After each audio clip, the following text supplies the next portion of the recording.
Entonces, estoy recorriendo las notas que ustedes tienen, que es el curso que yo di, o una parte del curso que di en la Universidad Católica en algún momento. Entonces, vamos a llegar rápidamente a lo que me interesa. Este era el capítulo de variables de Grassmann, que comenté en la clase pasada, la definición de integrales de Grassmann, integrales gaussianas de Grassmann y el hecho que aparece el determinante. Y entonces eso nos permitía exponenciar el determinante de Faddeev-Popov y subirlo al lagrangiano como a través de integraciones sobre campos de Grassmann. Entonces, bueno, yo sé que es muy chiquitito, pero este es el funcional generatriz, esto ya lo vimos, la integración sobre campos de gauge, campos fantasmales, campos spinoriales de quarks. Ahí tienen el lagrangiano, esto ya lo escribí la clase pasada, este es el lagrangiano del pure gauge, este es el gauge fixing, estoy suponiendo que estamos en una familia de gauges covariantes. A es un parámetro, ¿de acuerdo? Gauge de Lorentz se llama este gauge. El, el, el Faddeev-Popov es, por supuesto, el lagrangiano Faddeev-Popov es de Mu-Phi. Este objeto que aparece ahí, D'Alembertiano, no se alcanza a ver mucho, pero en fin. Y acá la derivada, perdón, la derivada covariante en, en la representación de los campos fantasmas. Los campos fantasmas son 8, de modo que viven en la representación adjunta también. Bien, entonces bajamos. Todo esto lo expliqué en la clase pasada. Este es el término sin interacción. Este es el término sin interacción de gauge. El término sin interacción fantasmal con derivadas ordinarias. El término sin interacción fermiónico, etcétera. ¿De acuerdo? Y entonces el funcional generatriz ahora con interacciones, como ustedes saben siempre, es una aplicación de este operador que ahora es un operador, que es el lagrangiano interacción, pero donde uno reemplaza los campos por derivadas funcionales respecto a la fuente y que actúa sobre el Z0 que estaba anotado anteriormente. Ese es un error que a veces se llama Z0 y a veces W. En mis notas eso hay que arreglarlo, pero es Z0. Bueno, y eso lo comentamos la clase pasada. Estos son ejercicios que resuelven los alumnos. Mostrar que el propagador se puede escribir de esa manera, el propagador en el gauge de Lorentz se puede escribir de esa manera. Este es el propagador fantasmal. Y ven que curiosamente tiene ese signo menos ahí, que es curioso. Y el propagador fermiónico, todo el mundo sabe qué es eso. Y entonces, estos son ejercicios. Seguimos avanzando. Y lo que me interesa llegar es, esto lo derivamos la clase pasada, estos son los vértices de la cromodinámica cuántica, el triple gluon vértex. Esta es la gran novedad. Ahí tenemos los propagadores, con líneas a trazos se denotan los fantasmas, que si bien son campos escalares, tienen una dirección porque tienen álgebra spinorial. Son como si fueran variables de Grassmann. O sea, ahí están los vértices, el vértice de 4 gluones, que es irrelevante, curiosamente, el vértice gluon quark, el vértice gluon fantasmas, y cuando uno tiene loops, como ustedes saben, cuando uno tiene un loop cerrado, uno integra, porque hay un momentum que está indeterminado que corre por el loop, entonces uno tiene que integrar sobre ese momentum, como dicen las reglas de Feynman. Bien. Y en fin, ahí están. Ahora viene un tema de regularización dimensional que yo voy a suponer que se conoce, que es darle sentido a integrales divergentes como esta. Por ejemplo, si está una teoría escalar, uno tiene que, dos propagadores, tiene que integrar y esto obviamente diverge. Y el modo de, bueno, está la tecnología, vía parámetros de Feynman, o parámetros de Schwinger, lo que ustedes prefieran, y la integral divergente se aísla de algún modo, recurriendo al truco de la regularización dimensional.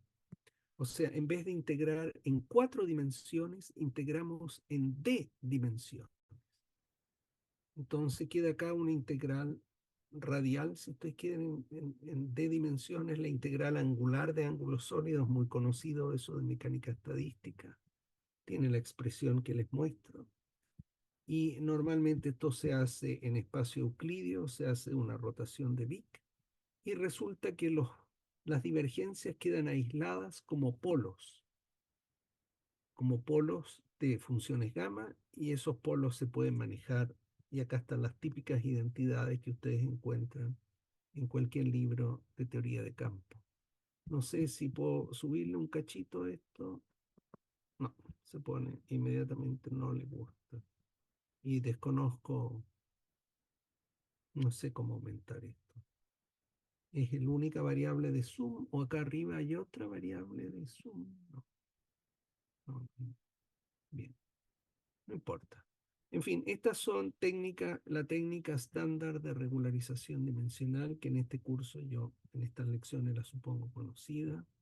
Bien, entonces vamos a suponer y comienza un cálculo sistemático de todas las correcciones a un loop que tiene esta teoría.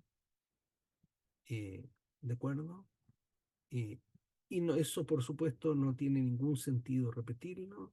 Y esto está con mucho mayor detalle en Pascual y Tarraj. Por ejemplo, acá están las correcciones al vértice a un propagador gluónico. Esto es como si fuera QED. Esto es totalmente nuevo.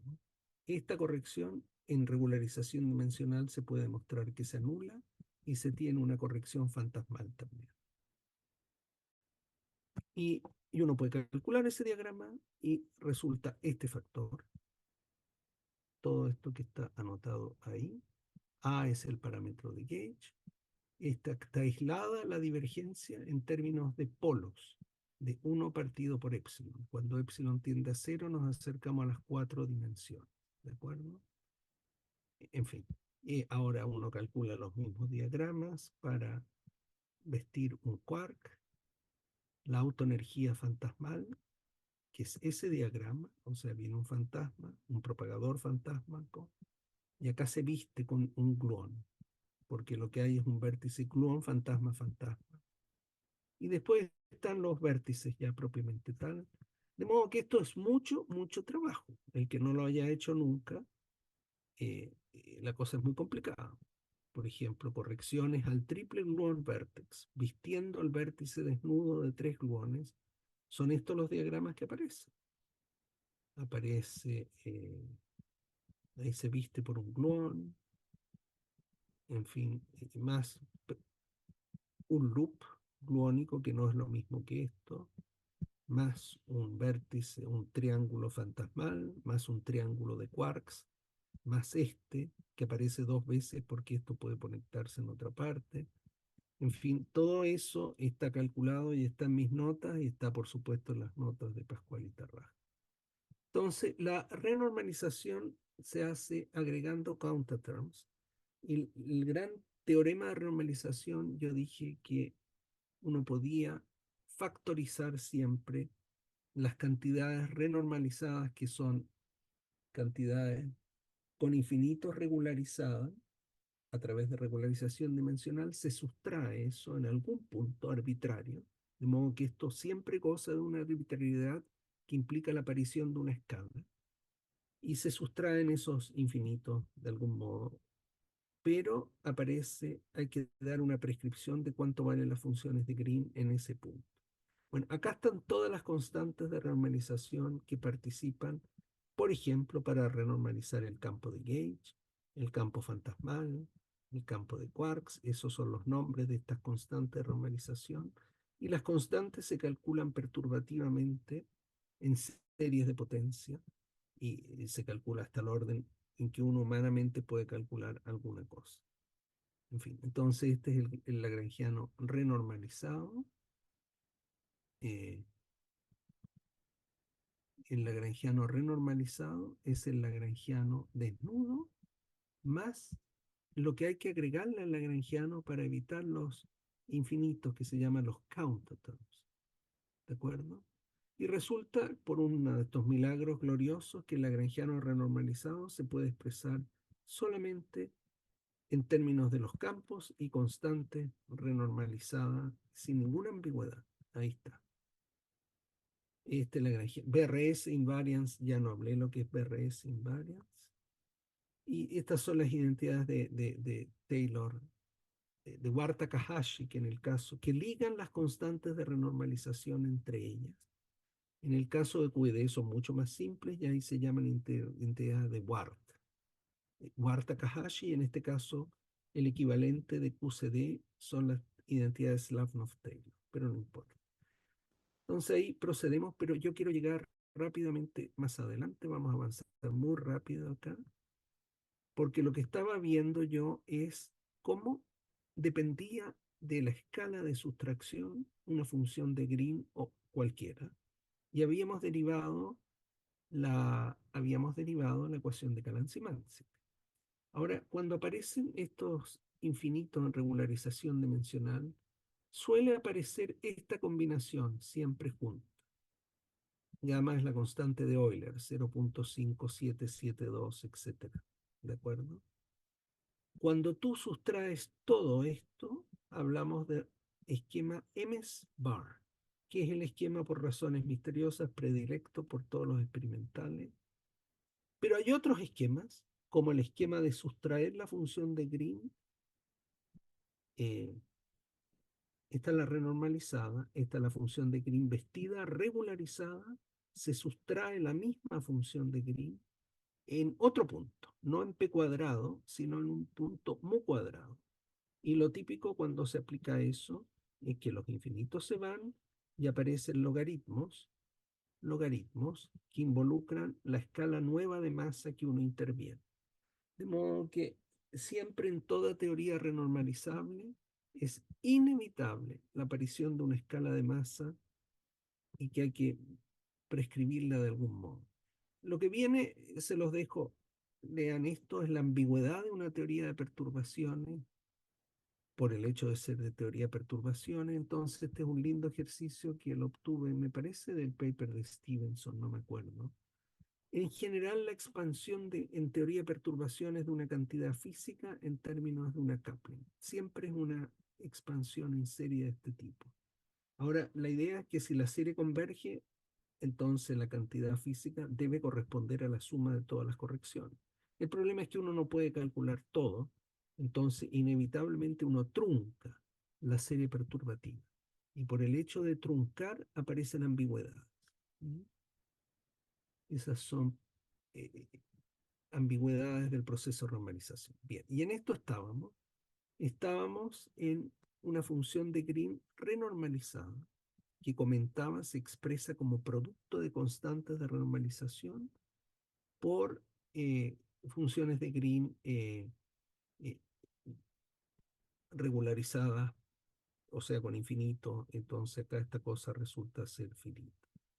Entonces acá se comenta que esto se llama grupo de normalización porque si yo defino en un esquema y tengo otro esquema de normalización, yo puedo conectar ambos y tengo una especie de grupo, de estructura de grupo, pero eso es irrelevante para nuestro caso.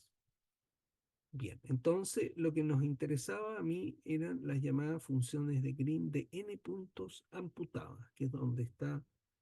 En los libros se llaman funciones de vértice, curiosamente, pero no tiene nada que ver con los vértices, son funciones de Green cuyas patas externas se amputan.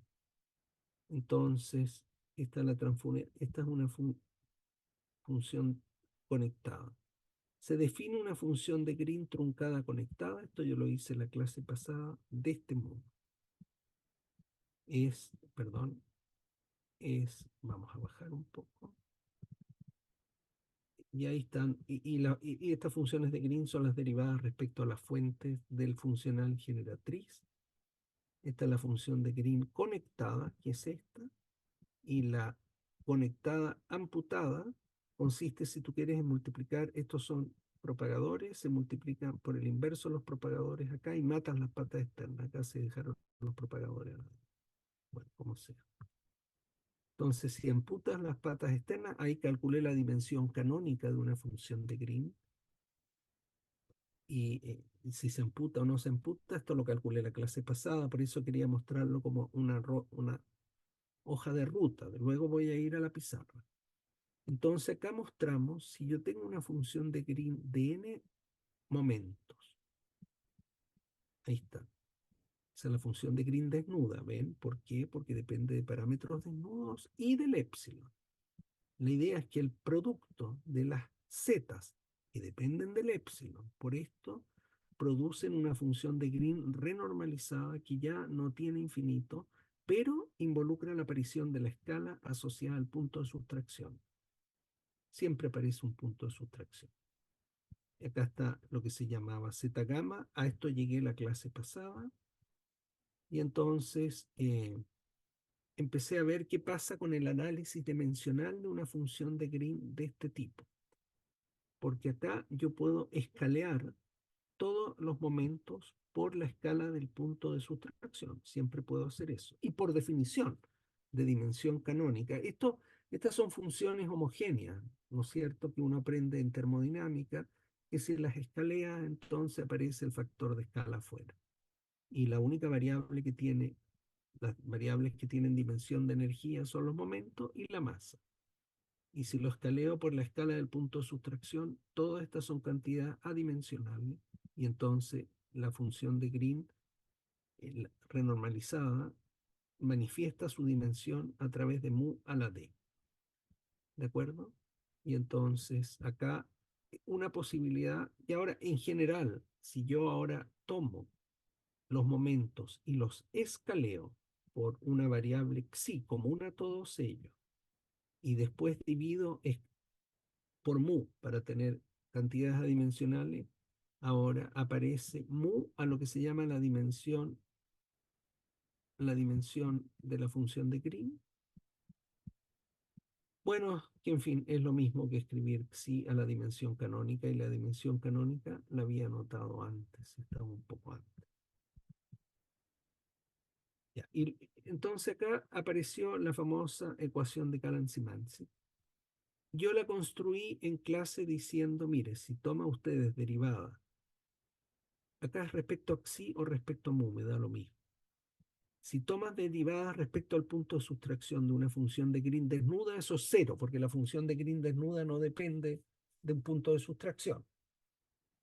Pero si yo expreso esa función de Green desnuda en términos de cantidades renormalizadas, entonces tengo esta ecuación.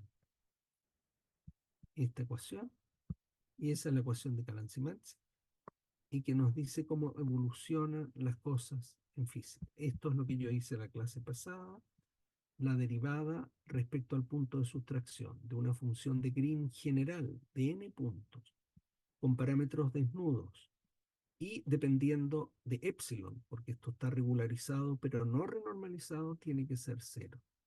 Y usando la relación entre gamma R y gamma 0 que yo di en términos de la constante de renormalización, se tiene esta ecuación. Y entonces ahora vamos a definir distintos parámetros. Un parámetro muy, muy importante es la función beta que se llama, que se define de esta manera. Es cómo varía la coupling, porque alfa es la coupling, es g cuadrado partido por 4pi, donde g es la coupling de la teoría, respecto a mu. La variación de la coupling respecto a mu es lo que se llama la función beta, uno de los objetos centrales de teoría cuántica de campo. La variación de las masas se expresa de esta manera, y la evolución del parámetro de Gauge, que eso motivó preguntas la clase pasada. Yo sé que es un punto oscuro, pero insisto que el valor del parámetro de Gauge que ustedes tomen también cambia en los gauges covariantes. Y entonces así uno va, por otra parte, tiene las constantes de normalización, y acá estoy definiendo. Fíjense que todas estas derivadas, jóvenes, son, no sé si se dan cuenta que son derivadas respecto a mu del logaritmo, en este caso de z3 gamma, porque si derivan el logaritmo de z3 gamma, parece 1 partido por z3 gamma por la derivada de eso. Esto es lo que se llama la dimensión anómala, por razones que voy a mencionar inmediatamente. Las derivadas logarítmicas de las constantes de normalización son las dimensiones anómalas de la teoría. Y en QCD está Z3 Yang-Mills, Z2F que renormaliza los campos fermiónicos y la renormalización de los campos fantasmales. Y este gamma tilde, siento que no se puede ver más grande, es una miseria esta cuestión. No sé qué hacer. No sé, tal vez debería haberlo puesto más grande, o no sé, o no se puede, ¿no? En fin, no importa. Bien, entonces, jóvenes, en términos de las definiciones que pusieron antes, llegamos a esta, una de las ecuaciones más importantes de la teoría cuántica de campo. Y comentario, fíjense, por ser QCD una teoría renormalizada, las funciones universales, la función gamma, las dimensiones anómalas, la función beta, etcétera, no son singulares cuando epsilon tiende a cero. Y para las tres funciones, eso es evidente, en fin, acá viene este comentario. Ya, esta es la ecuación que nos dice cómo evoluciona frente a un campo de escala de sustracción una función de Green renormalizada. Porque esto que está, este operador, es la expresión de D a d mu como derivada total en términos de la regla, no sé cómo se llama, de la regla de la cadena, ¿no es cierto? Porque mu de a de mu es d a de alfa por d alfa a de mu, pero el de alfa de mu define la función delta. Y en fin, así se tiene esta expresión. ¿De acuerdo? Acá esta cosa, la suma de los campos de Yang-Mills, etcétera, es lo que se llama menos 2 campos. Entonces, y esto depende, por supuesto, del esquema de renormalización. Acá hay ambigüedades inevitables. Esto, dependiendo del esquema que usen. Si usan el esquema de sustracción mu, esto depende no trivialmente de todo. El esquema Weinberg es un esquema MI. El esquema M-SPAR sucede que la función beta no depende del parámetro de Gauge. Esos son temas que uno puede demostrar. Bien, entonces ahora vamos a resolver estas ecuaciones. Y esto es un tema que normalmente en nuestra formación en los cursos de física matemática no se ve. Porque en los cursos de física matemática uno aprende a resolver, entre comillas, ecuaciones en derivadas parciales, como la ecuación de Laplace, la ecuación del calor, etcétera, la ecuación de onda, pero rápidamente uno recurre al truco de separación de variables y termina resolviendo ecuaciones diferenciales ordinarias. Lo que tenemos acá es una ecuación a primer orden en derivadas parciales. De modo que no es como la ecuación de Laplace o algo así. Pregunta, ¿cómo se resuelven ecuaciones de este tipo? Esto se resuelve en términos, se transforma esta ecuación a un conjunto de ecuaciones diferenciales ordinarias, donde acá aparece por primera vez lo que se llama la Rani-Kaplan constant. Entonces, yo quería explicarles ahora cómo uno resuelve la ecuación de Kalan-Symancyk en términos de lo que se llama el método de las características, y ahí van a ver cómo emerge naturalmente lo que se llama la Rani-Kaplan constant. Esta alfa es una que se anota alfa S con una barrita y varía, depende de t, y la variación respecto a t es lo que está indicado ahí. Es alfa S por beta. Alfa S por beta, y se supone que el alfa S running en la escala 0 vale 0, si no aparecen otras constantes. El método que se usa para resolver estas ecuaciones generales de primer orden se conoce como el método de las características. Entiendo, por si tenemos damas en nuestra audiencia, que esta fue la tesis de doctorado de Sofía Kovalevskaya, que parece que hizo la tesis con Weierstrass. Su tesis fue aprender o desarrollar métodos para resolver ecuaciones diferenciales en derivadas parciales de primer orden. Entonces yo ahora en mis notas explico brevemente en qué consiste este método en el caso de una ecuación de este tipo. La notación supongo que la entienden. Estas son funciones que dependen de x e y. Vamos a resolver una ecuación en derivadas parciales con dos variables solamente. U sub x es la derivada de lo que andamos buscando es u. Y u depende de x y de y. Y u sub x es la derivada parcial de u respecto a dx. Más otro coeficiente que depende de las dos variables por derivada parcial de u respecto a y. Igual en general a los términos sin derivadas se dejan en el lado derecho y agregamos una constante, no es constante, es una función, pero no multiplica. Esta es una ecuación lineal general. Si nos restringimos, claro, podría tomar segunda derivada parcial acá al cuadrado y la cosa es espantosamente complicado. Y ese es un tema, entiendo, ecuaciones diferenciales en derivadas parciales, ecuaciones diferenciales parciales no lineales, un tema actual en pleno desarrollo. Pero, jóvenes, miremos el lado izquierdo de una ecuación diferencial lineal de primer orden como la que estoy mostrando. Fíjense, esto es una función de u a de x más otra función por de u a de y. Esto es una derivada direccional. ¿Por qué? Porque el operador es un vector. Ustedes pueden construir un vector cuyas componentes sean a punto b y lo multiplican producto punto por el operador gradiente en dos dimensiones. Entonces están haciendo la derivada en la dirección fijada por a y b. Eso es lo que se explica acá. El lado izquierdo representa la derivada direccional de u en las direcciones que fija este vector, cuyas componentes son a y b. Entonces, vamos a considerar curvas en el plano XY, cuya tangente en cada punto coincida, perdón, cuya tangente en cada punto tenga justamente esa dirección, porque es una derivada direccional. Entonces, ahora definimos estas curvas. Vamos a definir una curva cuya derivada, una función y como función de x, cuya derivada coincida con la tangente, o sea, con el b partido por el a. O si no les gusta, vamos a definir en forma paramétrica, o sea, tanto x como y funciones de una variable t, de modo que de x a de t sea esto y de y a de t sea lo de arriba.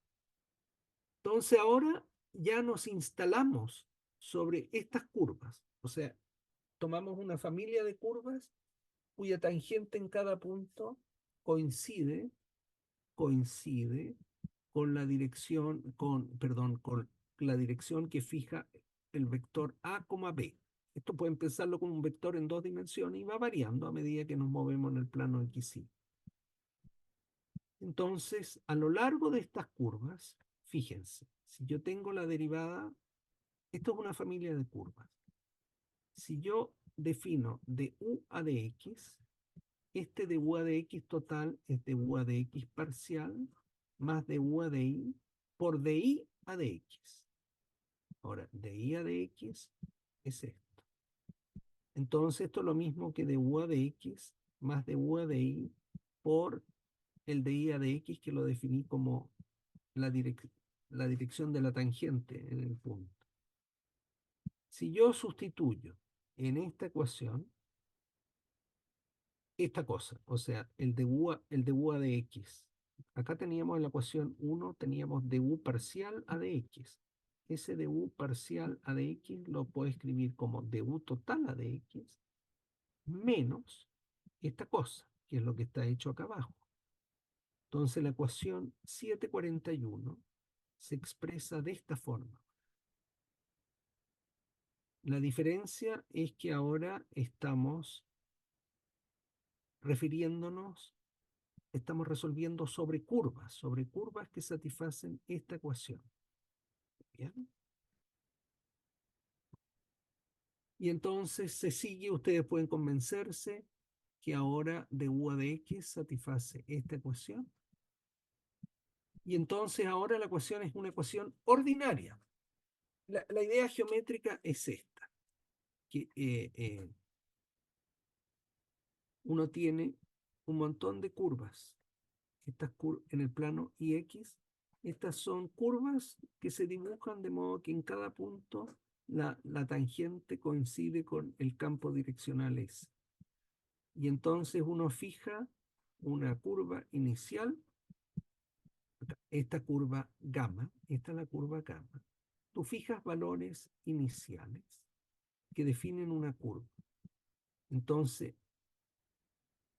la idea es asignar valores iniciales a la función u a lo largo de la curva gamma que intersecta estas curvas que se llaman características, que es donde, de modo de tomar, en cada punto quieres una única solución única, porque para tener una ecuación diferencial de primer orden con solución única necesito una condición inicial, no una. A ver, vea, si esto lo ve muy abstracto, acá puse un ejemplo. Veamos un ejemplo bien simple. Esta ecuación diferencial, x de u a de x más y de u a de y igual a por u. Es del tipo anterior y diciendo que u vale una función dada cuando y vale 1, porque u depende de dos variables, pero si fijo congelo y igual a 1, y se llama en México, entonces tengo una función phi de x. Ya, las curvas características, ¿cuál eran? De y a de x igual a la tangente, y la tangente era el coeficiente y partido por el coeficiente a, esto. Estas curvas características se resuelven, que son esta familia de curvas. Y en nuestro caso son líneas rectas. Si me instalo a lo largo de una de estas líneas rectas, el de u a de x es au partido por x. Estoy escribiendo la ecuación de u a de x porque entonces acá, de u a de x, pero ahora estoy sobre estas curvas, donde u de x, perdón, donde y vale cx. Sobre una de estas curvas, de u a de x vale esto, de modo que u de x, esto se integra trivialmente, es k a la alfa, k a la no alcanzo a ver, k a la esta constante a, perdón, sí, en efecto. Y esto va variando de característica en característica. ¿Por qué? Porque depende de la constante c que elijan ustedes acá. Acá el c no se tomó, me imagino, se tomó un valor dado, pero en general las curvas características tienen esta forma. K depende de C y C es la pendiente de las curvas y C es I partido por X. Esto, señores y niñas, esto resuelve exactamente esta ecuación diferencial lineal parcial al primer orden. Pero el truco es resolverla sobre las características. Entonces, sobre las características se define una función y como función de x. Y en nuestro caso, cuando resolvamos la ecuación de Kalan-Zibanski, vamos a instalarnos sobre características asociadas, por ejemplo, cuando quiere encontrar la función beta, vamos a resolver sobre ciertas curvas específicas. Bueno, acá seguimos con esto. Acá K es arbitrario, y entonces fija la condición inicial, fíjense qué interesante la condición inicial en este caso. No es como las condiciones iniciales de ecuaciones diferenciales parciales ordinarias, donde uno dice, bueno, la función o la derivada de la función en un cierto punto vale algo. No, acá es que cuando una variable se congela, la función tiene que tomar este valor, tiene que ser una función, en este caso, de una variable de phi de x. Bueno, entonces, dependiendo de la condición general, eh, depende de C y la solución general tiene esta pinta. Y aplicando las condiciones iniciales, esta es la solución al problema. Phi es esta función que se define acá. Esta es la solución general a una ecuación más complicada. Ahora, esto era una ecuación en dos derivadas, una ecuación, perdón, en dos variables. Yo puedo extenderlo a una ecuación en tres variables, una ecuación diferencial lineal en tres variables a primer orden, y este es un ejemplo típico. Una función que depende de x y depende de u sub x, u sub y. Perdón, esto es caso más general de la ecuación cuando es lineal. Sí, cuando hay tres variables, entonces lo que pasa es que uno define estas curvas y sobre esas curvas resuelve. Ya, señores. Entonces, ahora vamos a aplicar el método de las características para resolver la ecuación de Kalan-Zibanski. ¿Ven esto o no lo ven? Porque si no, me paso la pizarra y me pongo a escribir. Ustedes deciden. No tengo cómo ponerlo más grande. Eh, Yo sí lo veo.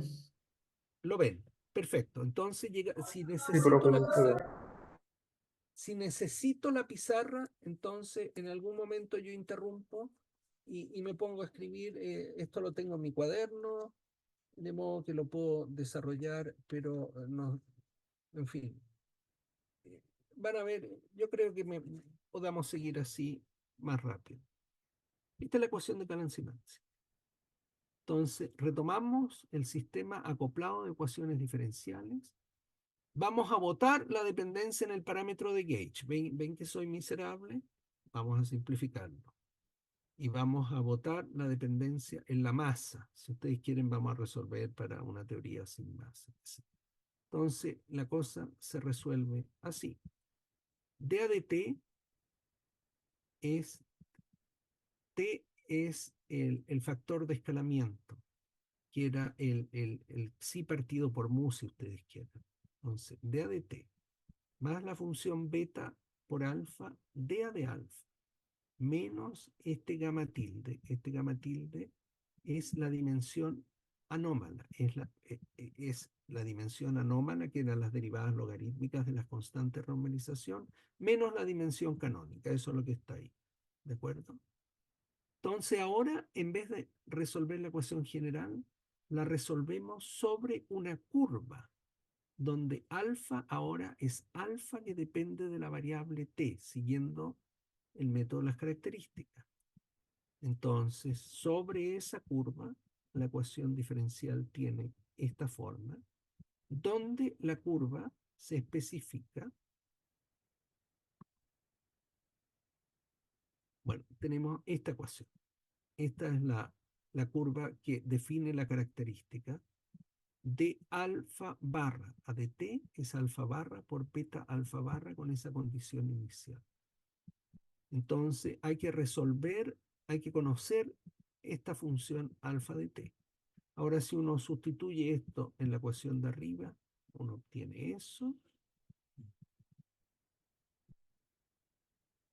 que equivale a eso, y esta ecuación, jóvenes y niñas, se puede resolver. Esto equivale a dA de t por gamma de gamma, ahora que depende de alfa barra de t. Ahora, no es difícil, esto lo pueden sustituir. Esta es la solución.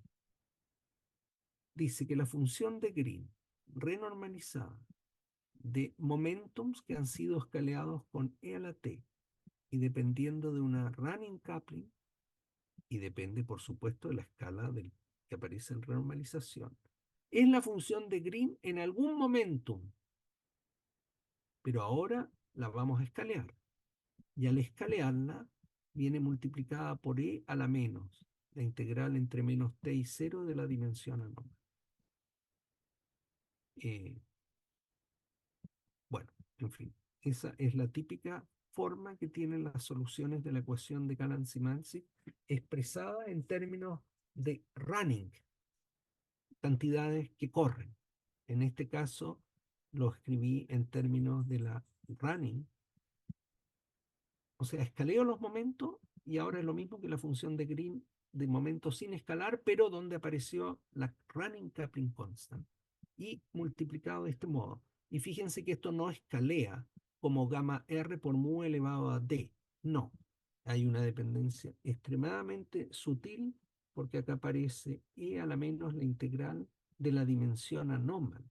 Si esto fuera solamente la dimensión canónica una constante, entonces esto sería d por t.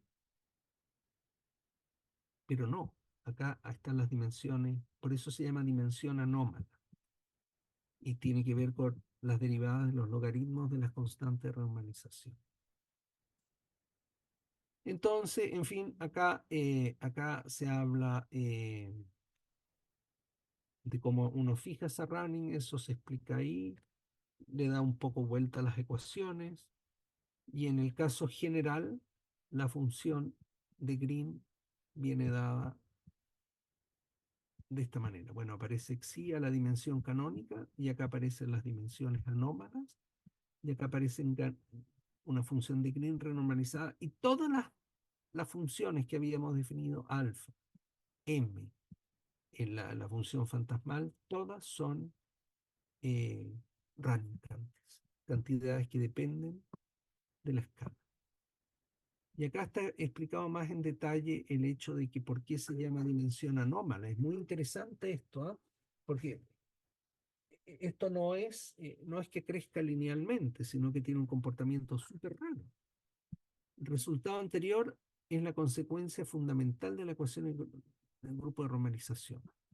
La conducta de una función de Green al escalear los momentos externos, que son los momentos de los que depende, para un valor fijo, un punto de sustracción, viene dado por el flujo de los parámetros efectivos. Parámetros efectivos son las running quantities, como función de la variable escalamiento a la posición, como función de la variable de escalamiento a... Eso está, qué error, eso hay que arreglarlo, en fin, y aparece con este factor. Y este factor de escalamiento es lo que se llama dimensión anómala. Bueno, gamma es la dimensión anómala, pero aparece ahí adentro. Ya, y ahora quiero concluir, quiero seguir adelante, porque la meta era hoy día mostrarles cómo se calcula una función beta. Y quería hacerlo para QED por un lado y para QCD por el otro lado. Lo voy a partir haciendo por QED, que es más simple. Entonces, lo que uno tiene que resolver es, si ustedes quieren, conocer la función beta. Pero antes de eso, permítanme comentar algo súper importante. ¿Cuál es el rol de los ceros de la función beta? Lo que uno siempre anda buscando son ceros de la función beta. Normalmente los ceros ocurren en cuando G tiende a cero, pero, y uno busca puntos no triviales. Bueno, pero no importa. A ver, vamos a definir, vamos a ignorar la dependencia en las masas y los parámetros de gauge como siempre.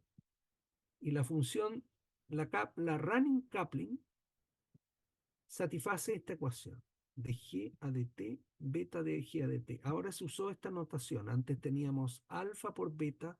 A alfa por beta yo lo llamo beta G. ¿De acuerdo? De modo que es lo mismo que antes. Entonces supongamos que G sub i es un cero de la función beta, o sea, beta de G sub i se anula.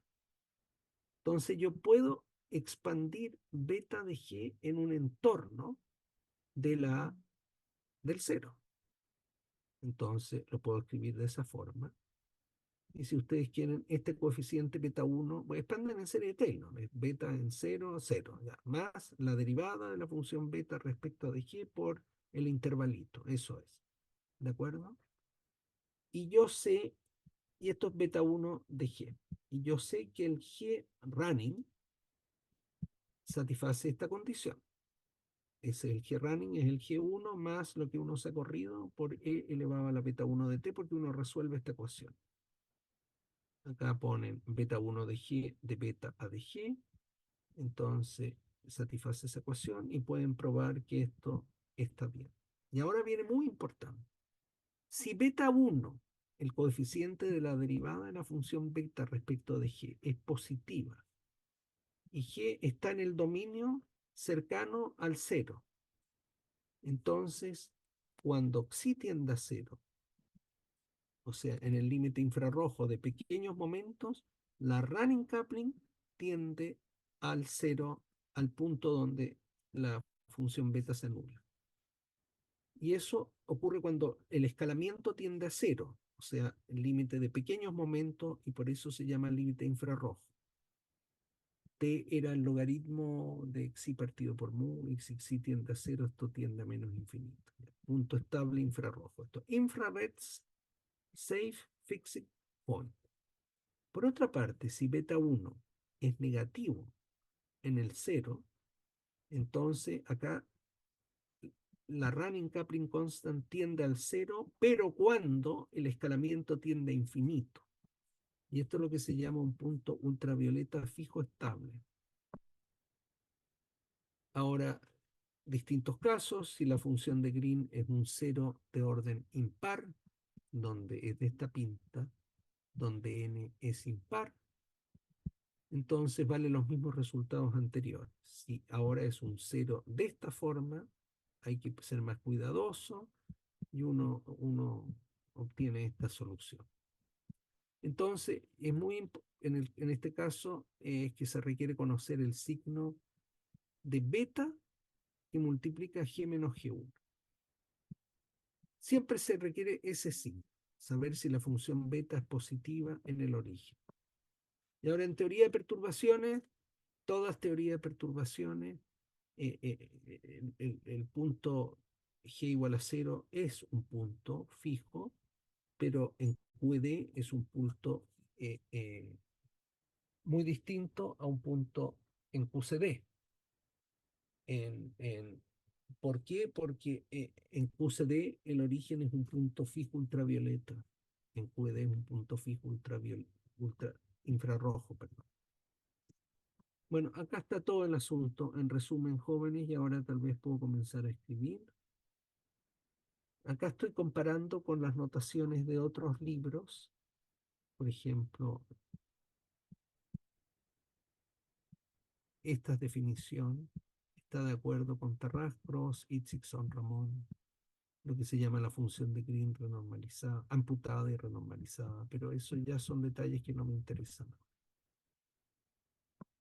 Cuarto set de clases. Entonces acá, muchachos, supongamos que tenemos funciones beta. Alguien les proveyó funciones beta. Esto sería un problema de fantasía, porque esto es beta como función de G. Y fíjense que afirmo que hay G en el origen, G igual a 0, es un 0. Pero este es un G finito, G1, y este es otro G2 finito. Esto es, obviamente, esto no se puede calcular en teoría de perturbaciones. Uno solamente tiene control del comportamiento de la función beta cerca de G igual a 0. Esto es QCD. La función beta cerca del origen tiene pendiente negativa, de modo que, por lo que dije antes, cuando los momentos se escalean positivos muy grandes, la running coupling constant escalea hacia el punto fijo. El caso de QED es muy distinto, porque el origen es un punto fijo infrarrojo. Entonces, la teoría tiende a una constante chiquitita cuando los momentos son pequeños. Y cuando los momentos empiezan a crecer, la running coupling aumenta su valor. Y eso ya se los comenté varias veces, que se observa, se mide. Uno puede calcular, uno mide en el LHC, uno mide la constante de estructura fina, el alfa cuadrado partido por 4pi, bueno, o EH barra C, depende del sistema de unidades, que normalmente es 1 partido por 137, uno lo mide y acá es muy distinto. Perdón, un segundito voy a contestar. Perdón, Cristóbal, disculpen. Es que es un colaborador mío, profesor en Antofagasta y, en fin, tendrá que esperar. Entonces, esto es QED, un entorno de esto es QED real. Esto es una esperanza. Esto es QED con dos puntos fijos. Un punto fijo ultravioleta en el origen y este sería un punto fijo ultravioleta finito. Entonces, acá, viniendo de este lado, es ultravioleta. ¿Y por qué? Porque la pendiente es negativa. Y acá nos vamos también para arriba. Este es un punto ultravioleta estable. Esto hay, entiendo que se ha investigado en la década de los 80. Hubo un indicio de un descubrimiento de un segundo punto fijo finito de la función beta en QED, pero eso tuvo que ver con experimentos que se hicieron en Darmstadt. En Darmstadt se hicieron colisionar núcleos pesados, pero no ultrarrelativistas, sino todo lo contrario, muy lentos.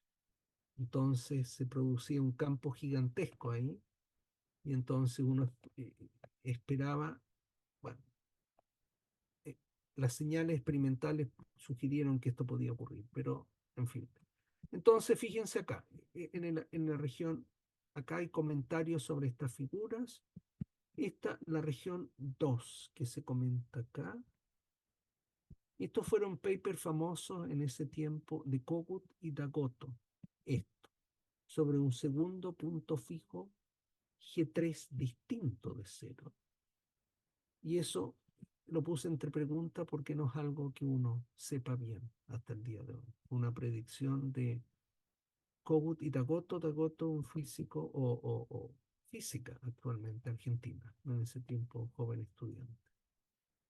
Bueno, perdón, y lo que hice ahora no sé dónde quedé, perdón. ¿Qué tiene que ver esto con ahí estamos. Entonces ahora viene el negocio de calcular la función beta que tiene de la QED, de la QCD o de la QED.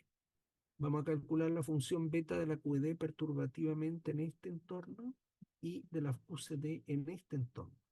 Y entonces, conociendo la solución genérica de la running coupling constant, vamos a encontrar el fenómeno de libertad asintótica. Ese es el ejercicio que los invito a realizar.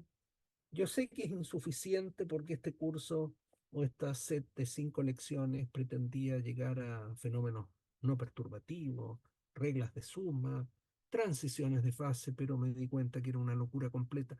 Una locura completa desde el punto de vista, desde el punto de donde yo partí. Yo partí del descubrimiento del núcleo atómico. Yo podría haber dado todo esto por conocido y haber partido con Operator Product Expansion y condensados y podríamos haber desarrollado un montón de temas, pero tal vez algunos de ustedes no conocían esto. Y yo, mi experiencia me indica que muchos queridos colegas nunca habían oído hablar del método de las características. Y para ellos era un misterio la solución de la ecuación del grupo de romanización con la exponencial de la integral que involucraba la running coupling. Y todo esto se entiende muy, muy claro en este momento. Así que es que me permití seguir este camino. Por fin habrán otras ocasiones para hablar de lo otro. Entonces acá necesitamos las dimensiones anómalas porque es lo que aparecen en la solución. Y las dimensiones anómalas son las derivadas logarítmicas de las constantes de normalización. Y acá están calculadas las constantes de normalización de la coupling. Ahí la tienen. Ven ustedes que este tiene que ver con las contribuciones de gluones y esta contribución con los fermiones. Estos son los que se llaman los casimires del grupo. Tiene signo contrario. Esto es lo que yo indicaba, que uno tira para arriba, el otro tira para abajo. Los fermiones tienen signo contrario. Esta es Z alfa a un loop. Este es un cálculo portentoso a 2 loops. Y ya a 2 loops los resultados no son universales, sino que dependen del esquema de renormalización. Muy bien. Entonces lo que quiero hacer es calcular la función beta, que satisface esta ecuación. Alfa por beta igual a nu de alfa a de nu. Alfa es la coupling. Nu es como el parámetro que ahora se llamaba mu, ahora se llama nu si ustedes quieren. Bueno, entonces los Z alfa, yo lo voy a hacer ahora en pizarra. Los Z alfa se calculan en una serie perturbativa en regularización dimensional. Ven ustedes, orden cero, y acá vienen las contribuciones de one loop, two loops, three loops, y a medida que voy avanzando, estos tienen polos cada vez más altos, ¿de acuerdo?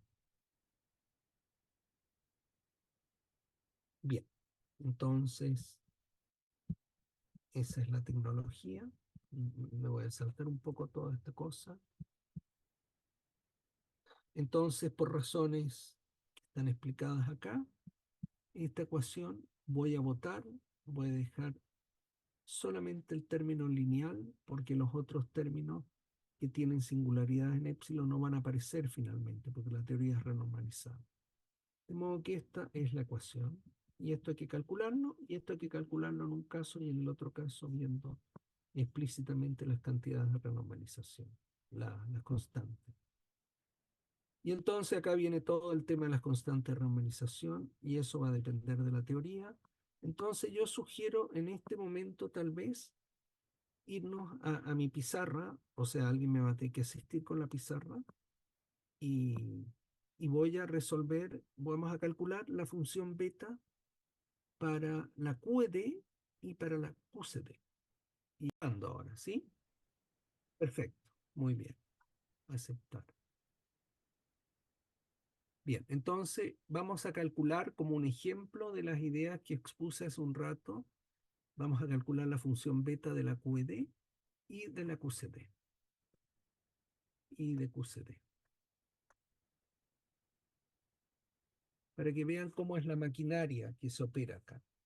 Entonces, yo dije que en general la ecuación que satisface la running coupling constant, es la coupling, es alfa por beta, y beta depende, alfa es la coupling constant, ¿tá? Todavía esta no es la running coupling constant, esto es alfa. Epsilon, esta es la teoría regularizada, ¿de acuerdo? Todavía no es renormalizado. Es igual a nu, que es mu, la escala de sustracción, por la derivada de alfa respecto a de mu. De mu. Esa es la ecuación que yo anoté hace un ratito que satisface la coupling, donde este alfa es, por definición, la constante de renormalización que renormaliza alfa por la constante de acoplamiento desnuda inicial que está en el lagrangiano. Ahora, zeta alfa, por supuesto que depende del esquema de renormalización, bueno, de la teoría que ustedes usen, y después va a depender del esquema. Depende de la teoría, por supuesto. Y va a ser muy distinto el zeta alfa de la QED y de la QCD. Ya, vamos a trabajar en el esquema de renormalización Minimal Subtraction Scheme. No vamos a usar MS-bar, vamos a usar MS. MS es que vamos a sustraer solamente el polo. Y dejamos tranquilito el logaritmo de 4pi y la constante de Euler. Solamente sustraemos el polo. Sustraemos. Eso se llama Minimal Subtraction Scheme. ¿Ya? MS. Sustraemos el polo en un loop 1 sobre epsilon. Si vamos a órdenes más altos, la cosa es mucho más complicada. Bueno, entonces eso. Y en este esquema, por lo menos en QCD, uno puede demostrar que Z alfa no depende del parámetro de Gauge. ¿De acuerdo? Entonces, ignoramos la dependencia en el parámetro de Gauge. Ya, ahora vamos a calcular esta ecuación explícitamente, suponiendo que alfa tiene esta pinta. De modo que cuando derive de alfa de nu, va a haber que derivar de z menos 1 de alfa, por un lado, y después va a haber que derivar de alfa 0 a de nu también, ¿no es cierto? Porque alfa 0, esto se comporta así. Entonces, alfa beta, que valga la redundancia, depende de alfa y epsilon, es lo mismo en u veces, y ahora notamos 1 partido por z alfa, porque z alfa la menos 1, ¿cierto? Por de alfa 0 de nu. Esta es la constante que depende todavía del epsilon, de alfa 0 a de nu. Una cosa, menos, ahora derivamos z alfa, menos alfa 0 sobre z alfa, esta cosa no escribe bien, al cuadrado, por dz alfa a de nu. No hice sino sustituir ahí. Ahora vamos a usar, dependiendo de lo que sea vuestra preferencia, si yo trabajo en regularización dimensional con d igual 4 más 2 epsilon, entonces la diferencia d menos 4, yo la llamo tau, va a ser 2 epsilon. Porque yo lo voy a escribir todo en términos de tau. Si no les gusta eso y trabajan con d igual a 4 menos epsilon, entonces tau va a ser igual a menos epsilon. ¿De acuerdo? Muy bien. Entonces, sabemos que alfa 0 tiene que escalear con nu a la tau, porque eso es lo que parece. O sea, cuando uno resuelve, apenas pones regularización dimensional, alfa 0 va, apenas hay regularización dimensional, como nu a la tau. Tau, acuérdense, es esto. Si estamos regularizando con esa convención a la 2 epsilon, y por supuesto, si tau tiende a 0, no escalea la cosa. De modo que el d a 0, a de nu, alfa 0, perdón, a de nu, es lo mismo, bueno, hay que derivar esa cosa, es lo mismo que tau. Bueno, inevitablemente aparece una constante de proporcionalidad que no la anoté, pero aparece C. Bueno, acá habría que anotar. Es C. Esto anoté que es proporcional a nu a la tau, de modo que aparece un C ahí, que es la constante de proporcionalidad, y multiplicado por nu a la tau menos 1. Y esto es lo mismo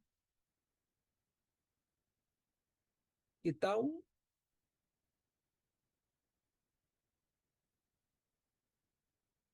por C por tau a la nu.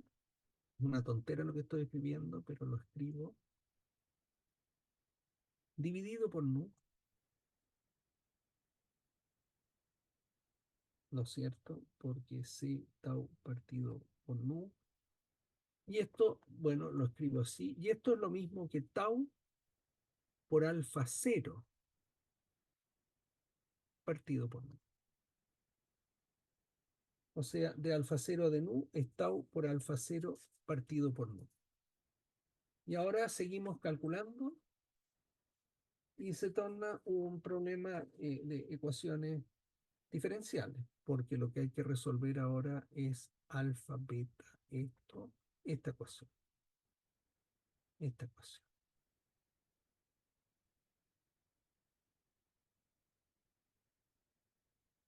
Esta ecuación hay que resolverla. Entonces, y ahora sabiendo que de alfa 0 a de nu satisface esta relación, entonces otra pizarrita, por favor. Vamos a avanzar lo más rápidamente posible. Luego tenemos alfa, beta, la función beta, que depende de alfa y epsilon, es igual a nu, que era mi viejo parámetro mu,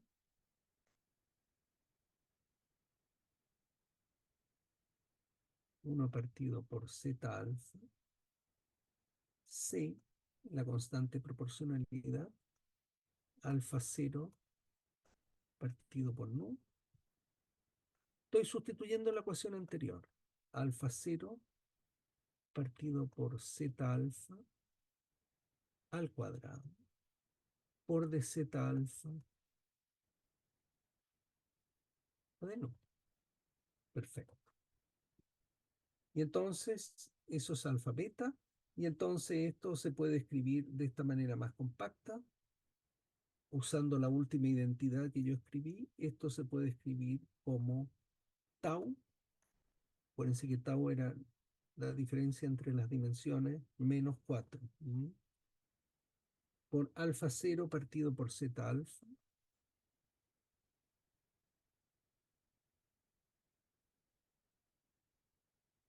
menos nu partido por zeta alfa, por alfa 0 partido por zeta alfa, perdón por ser majadero, pero me gusta tener dos veces esto, por de zeta alfa de nu. Pero no se olviden que cuando escribí pero, no olvidar que alfa era lo mismo que zeta alfa a la menos 1 por alfa 0.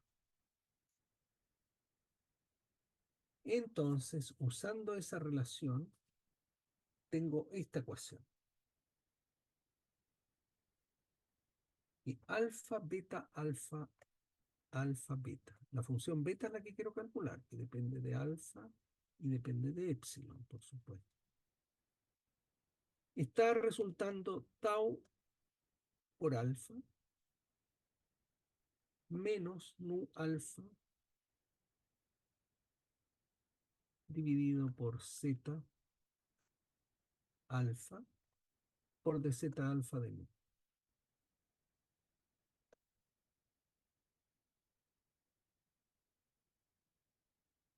Ahora, la única dependencia sobre nu de zeta alfa se da a través de alfa, porque alfa depende de nu. Por lo tanto, ocupamos la regla de la cadena. Y de zeta alfa a de nu, por regla de la cadena, es de zeta alfa a de alfa por de alfa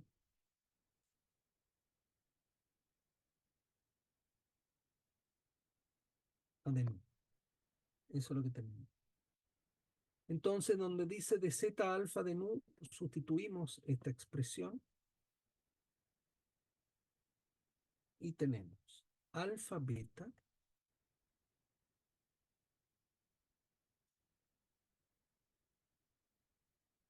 es igual a tau por alfa menos eh, alfa, bien, menos alfa, perdón, sí, disculpen, partido por zeta alfa por de zeta alfa de alfa, por regla de la cadena, por nu de alfa de nu.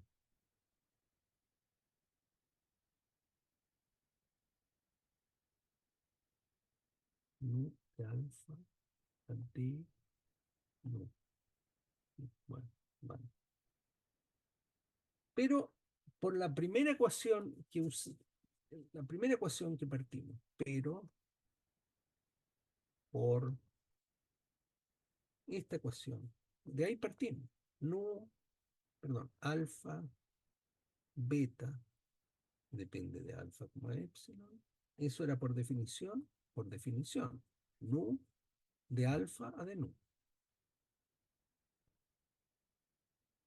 Usando esa relación, este nu de alfa a de nu, entonces se puede escribir la cosa, ese de alfa de nu lo reemplaza por alfa beta, y tenemos esta relación. Y después solamente necesito las cantidades, las constantes de renormalización. Y esta ecuación se va a poder resolver alfa, beta, alfa, epsilon es igual a tau por alfa menos, ahora voy a sustituir esta cosa, nu de alfa de nu por esta relación, menos alfa cuadrado por beta, depende de alfa, epsilon, por 1 partido por zeta alfa de zeta alfa de nu.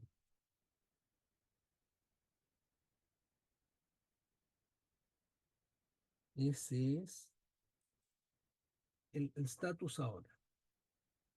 Ahora, las teorías son renormalizables. Perdón, perdón, un segundo.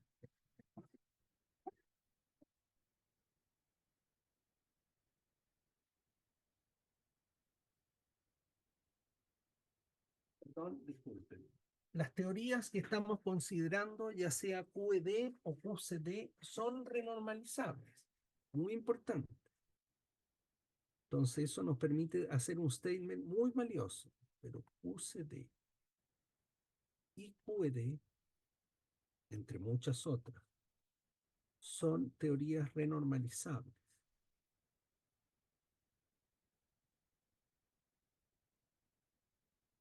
¿Qué quiere decir eso?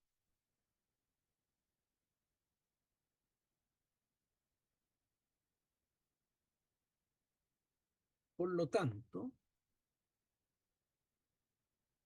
el límite, cuando el epsilon, el parámetro de regularización dimensional, tiende a cero, de alfa por beta, depende de alfa como epsilon, es alfa de beta de alfa. O sea, no aparece ninguna ambigüedad ni ningún infinito. Entonces, vamos a usar, bueno, acá me salté un paso. ¿Por qué? Si son renormalizables, en realidad, perdón, lo que quería decir era que alfa, esto es cierto, lo que quiero decir es que alfa, beta de alfa, epsilon, va a ser igual a algo proporcional a epsilon que va a morir, tau, más cantidades que son regulares. Eso es lo que quería decir. Eso, punto, sin epsilon. O sea, efectivamente, esto quiere decir que este límite está bien definido. Ya, vamos a usar esta suposición para alfa, beta, alfa, alfa, beta, alfa, que depende a este nivel de epsilon todavía, este ansatz. Esto es porque la teoría es renormalizable. En teorías no renormalizables esto no lo puedes poner. No puedes separar algo que se va a ir a cero, sino que va a venir todo mezclado, va a ser una cosa terrible. Entonces vamos a usar esta relación en la relación anterior, donde decía alfa, esta ecuación que yo había escrito. En la ecuación 4 habíamos escrito alfa, beta, alfa, a esto acá. Vamos a suponer que tenemos esta realización. ¿De acuerdo? Esto es beta. Muy bien. Otra pizarra, por favor. Ya estoy avanzando en el cálculo.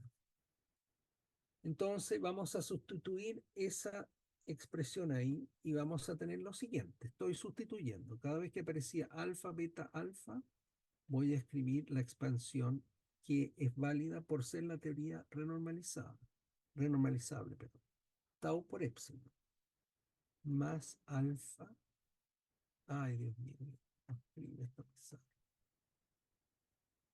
Acá voy a seguir. Alfa, no quiere escribir. Ay, sí. Beta, alfa. Ya no depende de epsilon porque lo extraje de esta forma. Es igual. Esta es la ecuación anterior. A tau por alfa. Chao. Se va a ir, eso se va a ir en un momento. Porque acá aparece tau por epsilon. En fin, seguimos. Menos alfa y ahora el resto. Y era tau por alfa. Estoy copiando porque ya, en fin, no. Alfa, beta, alfa. No, no quiere escribir la alfa, beta, que depende de alfa solamente. Ya está renormalizado. Por 1 partido por z alfa. Bueno, la derivada logarítmica, ¿no es cierto? D de z alfa respecto a d alfa. En fin, así que en resumen, lo que quiero decir, resumen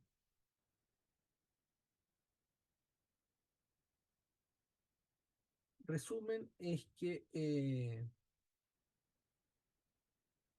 perdón, esto es tau por epsilon, que se cancela con eso. Bien. En resumen, lo que tenemos es esta ecuación. Alfa, beta, y depende de alfa solamente, es igual a menos tau por alfa cuadrado más alfa cuadrado beta alfa.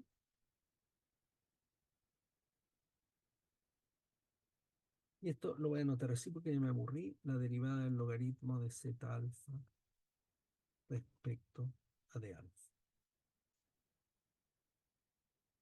Ya, y ahora, ¿qué sabemos respecto a zeta alfa? Porque ahora tenemos que empezar a tallar y esto es general. Ahora vamos a depender de las constantes de normalización. Zeta alfa se calcula, como ya comenté en las notas anteriores, a través de una serie perturbativa, porque es lo único que sabemos hacer. J igual 1 a infinito, de ciertos coeficientes zeta alfa que dependen del orden y donde aparecen polos de orden cada vez más alto según el nivel del cálculo. Entonces, si es así y nos quedamos hasta primer orden, 1 partido por zeta alfa es lo mismo que 1 menos el coeficiente zeta alfa 1 dividido por epsilon. Y entonces de zeta alfa a de alfa resulta ser 1 partido por epsilon por de zeta alfa 1 a de alfa, más eventuales correcciones del tipo epsilon a la menos 2 que estamos ignorando porque el cálculo es un loop. Ya, entonces, donde diga de zeta alfa a de alfa, vamos a sustituir eso y tenemos esta maravilla. Y ahora ya estamos cerca del fin. Alfa, beta, alfa es igual a menos tau, que no se olviden era 2 epsilon o menos epsilon, lo que sea, tau alfa cuadrado, más alfa cuadrado beta alfa,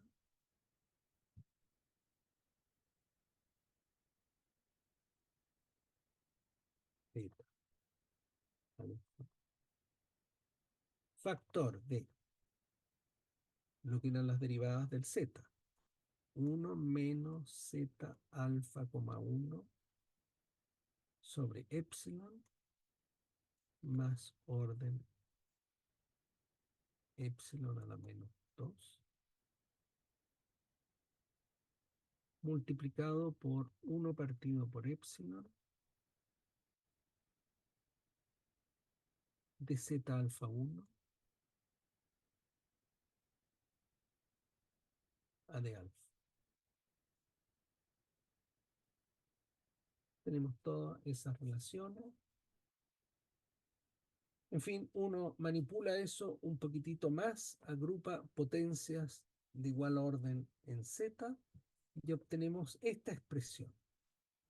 Ahí me salté 2 pasos, por favor, de juntar los términos de igual potencias en epsilon, etcétera, y obtenemos beta, que depende de alfa, es igual a menos tau 0, ya voy a decir lo que es tau 0, por alfa, por de zeta alfa a de alfa. No sino que el primer término, un loop. Vamos a usemos de estos. ¿Por qué uso esto? Porque es la notación de Pascual y Tarrage. Ellos usan esta regularización dimensional. Entonces, implica que beta alfa satisface, hay que calcular esto, menos 2 alfa de zeta alfa, 1 a de alfa. Ya, entonces hay que ver cuál es la constante renormalización que renormaliza alfa, tanto en QCD como en QED. En QED, por supuesto, es mucho más fácil. En QCD es una cosa que involucra un montón de términos. Pero terminemos el ejercicio de QED primero. Una pizarrita adicional, por favor. Ya. En QED, y esto espero que lo hayan visto alguna vez, alfa R, eh, acá hay una identidad de Ward, ¿no es cierto? El Z alfa en QED, Z alfa es simplemente Z3 a la menos 1. Explico al tiro. En QED hay tres diagramas que contribuyen en principio a la renormalización de la Kaplan, que son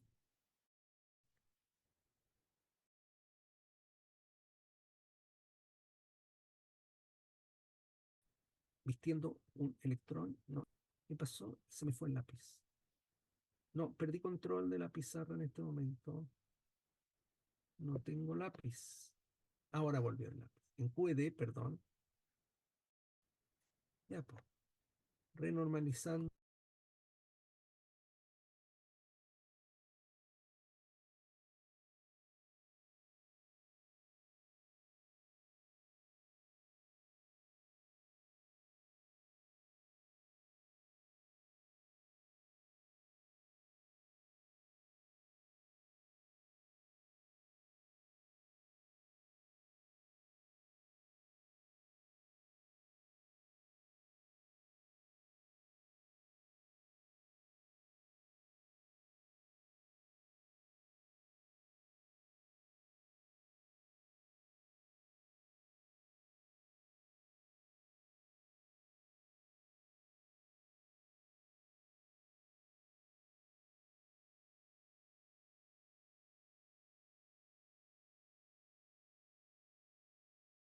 ¿Se fue el pro?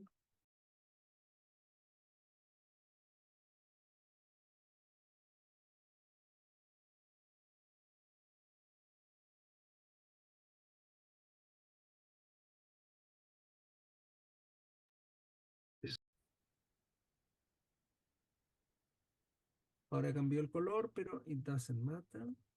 El diagrama primitivamente divergente regularización del vacío y el diagrama, que son los tres diagramas que originan todas las divergencias. Todos ellos, en principio, contribuyen a la renormalización de carga. Sin embargo, por algo que se llama identidad de Ward-Takahashi, hay una cancelación entre las contribuciones a renormalización de carga del vértice y del propagador electrónico. Y este es el soberano. Esto es lo que domina el negocio. Eso es por una identidad de Ward-Takahashi. ¿De acuerdo? Entonces, y Z alfa es solamente este Z3 que se calcula de acá. Entonces, solo hay que calcular la polarización del vacío. Y eso yo se los voy a dar de un suácate, o sea, para calcular el Z alfa. Entonces, esta cosa da origen, este diagrama se llama Pimunu, y por supuesto tiene que ser transverso por conservación de probabilidad, Camu Canu, menos G cuadrado, K cuadrado G mu, y por un pi escalar, que depende de K cuadrado. Ahora, ese pi de K cuadrado tiene esta expresión en regularización dimensional. Pi de K cuadrado se ve así. Menos 2 alfa sobre el número pi. Esto se hace después de pasar por los parámetros de Feynman, etcétera, integral 0 a 1 de x por x1 menos x. Y acá vienen todas las contribuciones que salen. Un infinito en términos de un polo, más logaritmo de delta, ya les digo lo que es delta.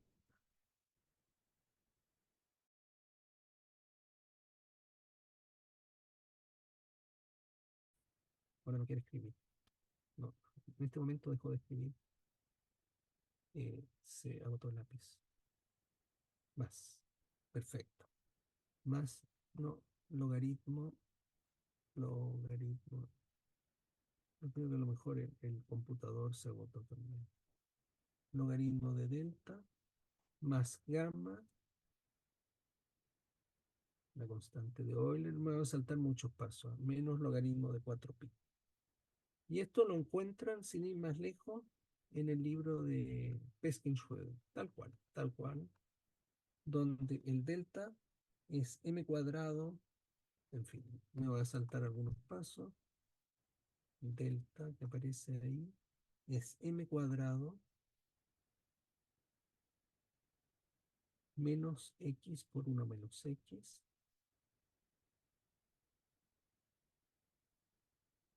por k cuadrado. En fin. Entonces esto se calcula, se tiene ahí, uno puede identificar lo siguiente. Esto lo vamos a escribir pi de k cuadrado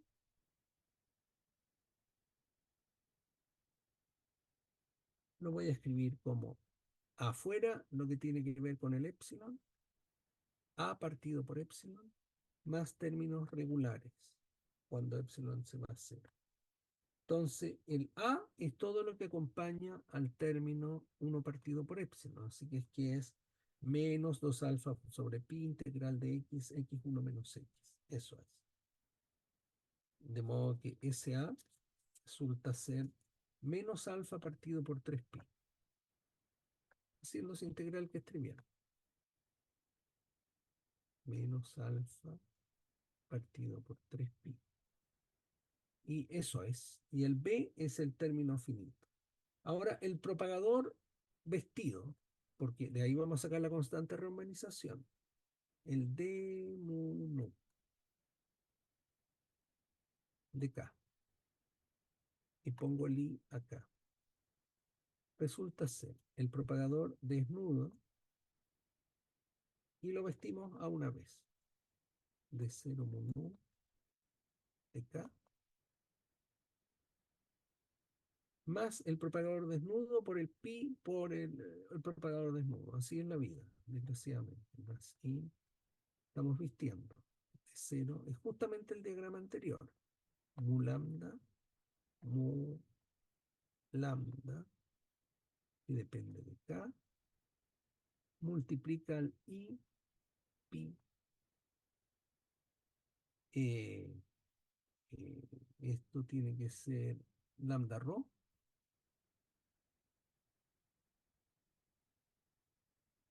y multiplica a i de rho nu.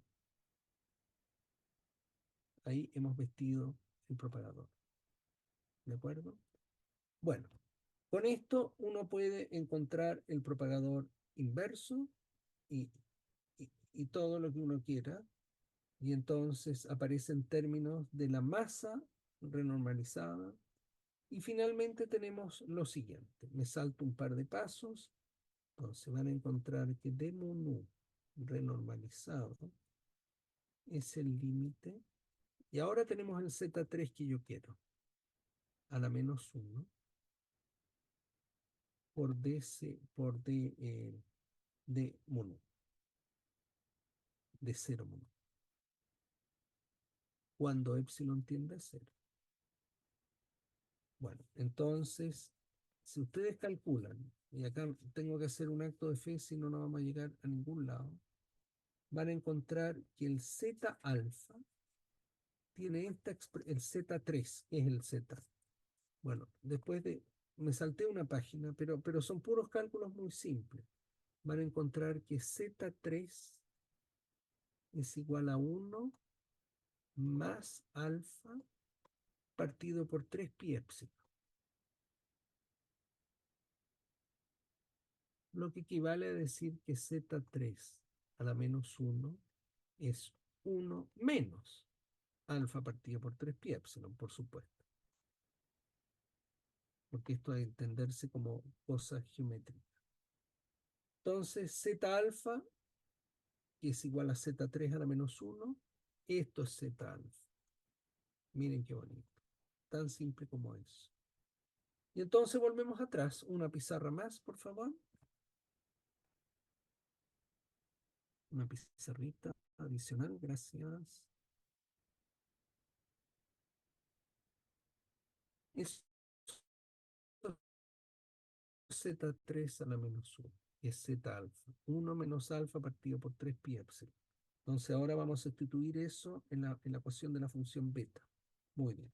Entonces, teníamos entonces Z, y el Z alfa que yo llamaba coma 1 es justamente la corrección que va con el epsilon, así que es menos alfa partido por 3pi.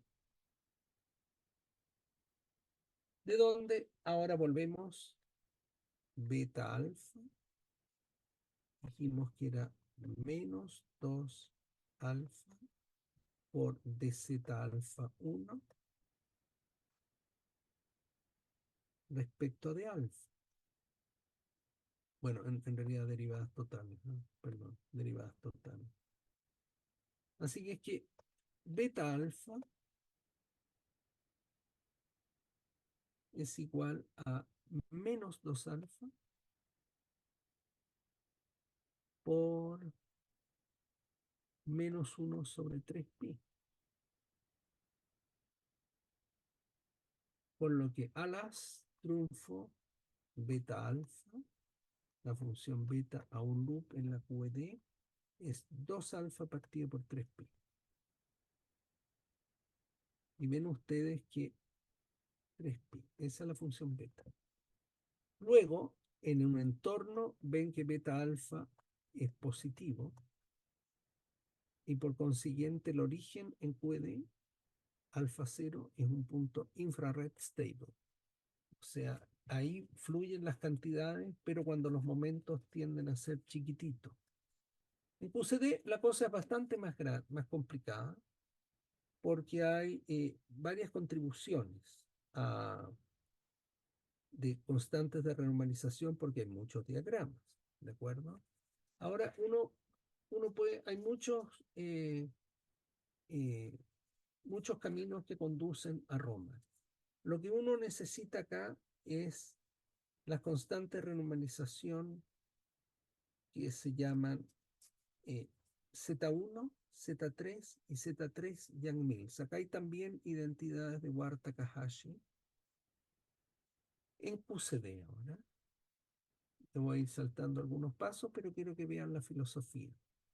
En QCD, la constante, voy a definir G0 tilde. Al cuadrado es alfa 0, ¿de acuerdo? Es la constante de renormalización Z1F fermiónica por la constante de renormalización que se llama Z3 Yang-Mills, que tiene que ver con los gluones. Ya les digo de los diagramas. Y de ahí calculamos todo. Y lo que se llama la constante Z2F. Todo esto es la contribución a, en fin, multiplicando a G. Después este es el G0, perdón, este es el G0, no, está bien lo que yo estoy escribiendo, G0 tilde, y este es el G renormalizado, Z1, Z3 Yang-Mills a la menos 1 y Z3, esto viene de los fantasmas a la menos 1. Bueno, y resulta entonces que uno puede, por identidades de Ward-Takahashi, uno tiene que calcular esas constantes de renormalización. Entonces, ¿qué camino se puede seguir acá? Ustedes pueden seguir el camino que quieran. Pueden calcular los diagramas que mejor les gusten, pero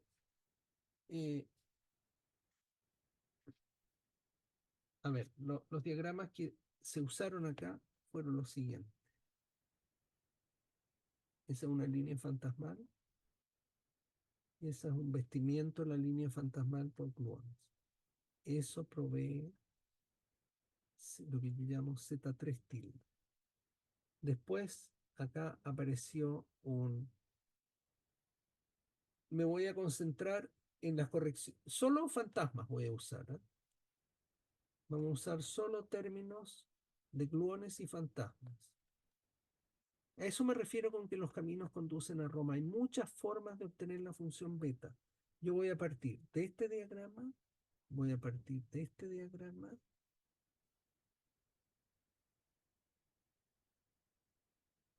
y acá un fantasmita, y acá otro gluón. Acá incide un fantasma, perdón. Es la corrección al vértice fantasmal. Más, acá viene el gluón, y acá tenemos este vértice.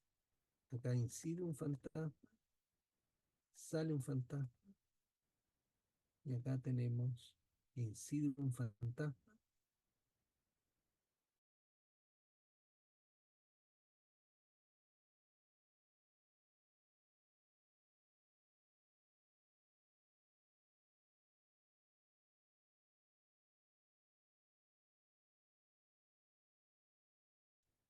y va el fantasma. Bueno, no creo que se sature el computador. Bien. Es la corrección de este tipo ahora, no sé si la ven. No quiere escribir ahora, no escribe nada. Probablemente esperar, ¿no es cierto? No quiero terminar, quiero que vuelva. Bueno, jóvenes, esto me tomaría en realidad bastante más tiempo de que disponemos, por eso yo sabía que en QD, esperar, hay que entrar de nuevo a Zoom. Mm, Voy a entrar de nuevo a Zoom.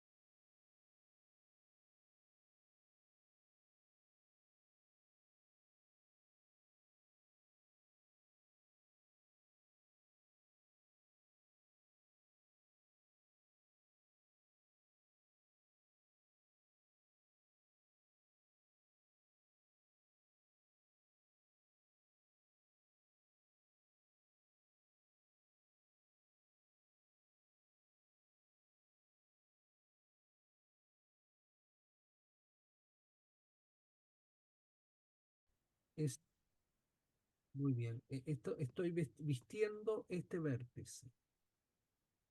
Fantasma, fantasma, fantasma, y esos son los diagramas que contribuyen. La suma de esos dos diagramas, Z1 tilde. Todos estos diagramas están calculados en Pascual y Tarraj. Y el Z3 Young Mills viene de vestir el gluón con un loop de quarks más el gluón con un loop fantasmal más el gluón con un loop gluónico. Esta es la maravilla. Esto es lo que produce Asymptotic Freedom. Esos. Y la suma de estos tres diagramas produce Z3 Young Mills. Bueno, ahora viene el proceso de calcular estos diagramas en regularización dimensional, etcétera, etcétera, que por supuesto está, como dicen en Estados Unidos, beyond the scope of this lecture, porque estaríamos 2 horas más por lo menos. Entonces van a tener que creerme que el Z completo, que es el producto de los tres Z, tiene el valor que yo les voy a indicar, y van a encontrar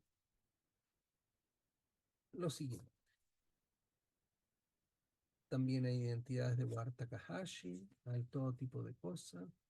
Así que se va a encontrar, lo único que sobrevive acá, también hay identidades de Ward Takahashi. El Z alfa es el producto de los tres Z, y entonces el Z alfa que uno andaba buscando tras muchos pasos. Otra pizarra, por favor, y ahí me despido, ya terminamos. Z alfa resulta 1 más alfa partido alfa, partido por 2 pi epsilon. Y aparece, aunque no me crean, en fin, así es la vida, 11 sextos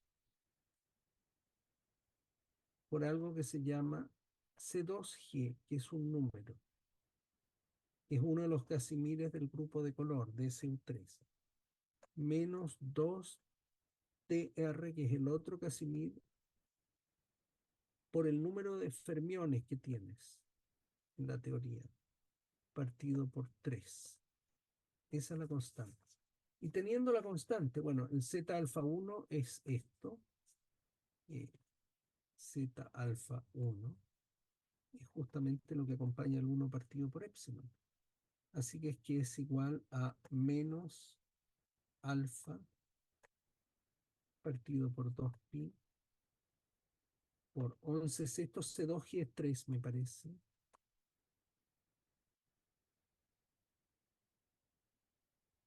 Y el otro es un medio. Menos 2 veces TR, así que eso es 1 por el número de fermiones tercio. Muy bien. Ahí tienen eso, de modo que beta de QCD, pero ya vieron la receta. La receta es calcular todas las constantes de normalización que modifican, por ejemplo, al propagador. En este caso trabajamos con lo que altera el alfa, la coupling. Entonces pueden elegir el canal que quieran. Yo partí acá con fantasmas, pero podríamos haber partido con quarks y haber extraído usando vértices de quarks con gluones, vistiendo gluones, etcétera, habríamos obtenido lo mismo.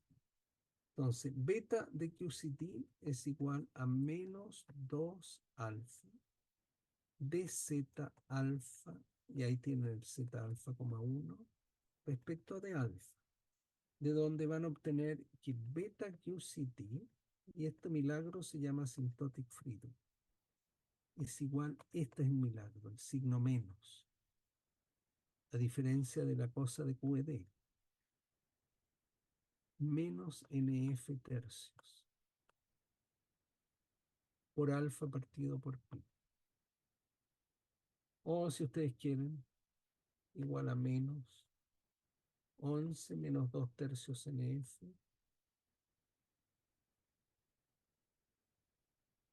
por alfa partido por 2pi. Entonces, si n es más chico que 16, beta de QCD en el origen es negativa.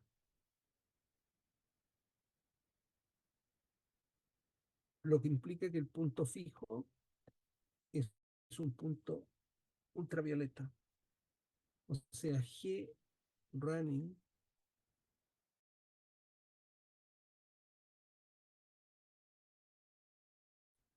ya empezó, ¿no? Eh, ya, perdón, vamos a terminar. Esto está sumamente inestable. Entonces G running tiende a 0.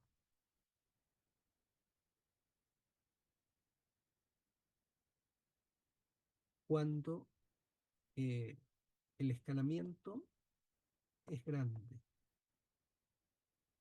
Y esto posibilitó el cálculo, el renacer de teoría cuántica de campo, porque en procesos a altas energías podemos calcular correcciones perturbativas, calculando diagramas. ¿Por qué? Porque en procesos a alta energía lo relevante es la running coupling constant, que es muy chiquita.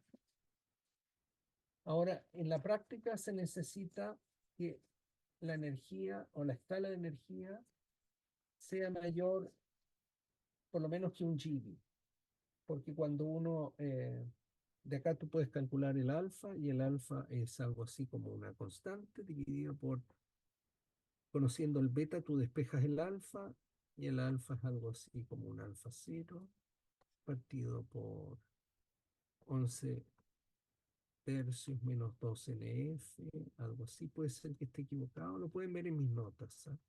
Logaritmo de Q cuadrado partido por lambda cuadrado. Lambda es el parámetro que es un invariante del grupo de normalización, que es cuando se resuelve la ecuación alfa beta igual de alfa de beta de alfa. aparece una constante que es lambda. Entonces ven ustedes, el alfa tiende a cero cuando los Q son grandes. Bueno, y un curso de QCD, ahora esto es algo extremadamente teórico. Entonces la pregunta es, ¿uno puede usar esto, por ejemplo, para calcular las violaciones al escalamiento de Bjorken en Deep Inelastic Scattering? La respuesta es que sí. Y es maravilloso lo bien que funciona. Originalmente esto fue calculado por Gross y Wilczek usando Operator Product Expansion.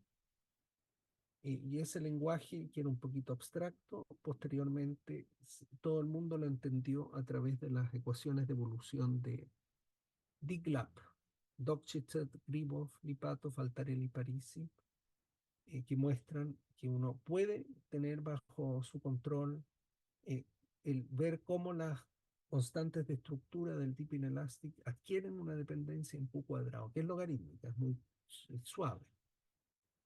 Y eso abrió todo el mundo de la QCD perturbativa, que ha tenido éxitos extraordinarios y nos deja a esta altura en nuestro curso, desgraciadamente.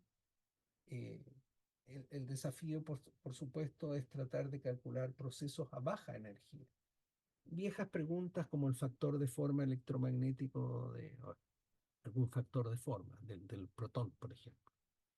Calcular reacciones a baja energía como scattering pion-nucleón.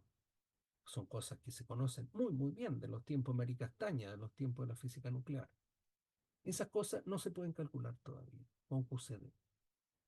No conocemos cómo se comporta la coupling cuando las energías son bajas. Pero, en fin, yo lo que espero es que esto les haya servido, ojalá, para algo. Dudo, porque tuvo muchos problemas con las pizarras y yo también no me di bien la cantidad de materia que quería abarcar. Y bueno, en todo caso, QCD es un mundo. QCD es un mundo still, todavía hay miles de preguntas abiertas, así que es que yo los invito a incorporarse a esto, de alguna perspectiva. El desafío grande, desafíos gigantes, por ejemplo, a partir de QCD, entender la física nuclear. Eso es algo muy, muy complicado. Pero cosas un poquito más accesibles, como el estudio del diagrama de fases de la QCD y todas las transiciones de fase que he experimentado en relación a las transiciones de fase del universo, son preguntas sumamente relevantes que la gente las está atacando hoy en día. Bueno, yo les agradezco.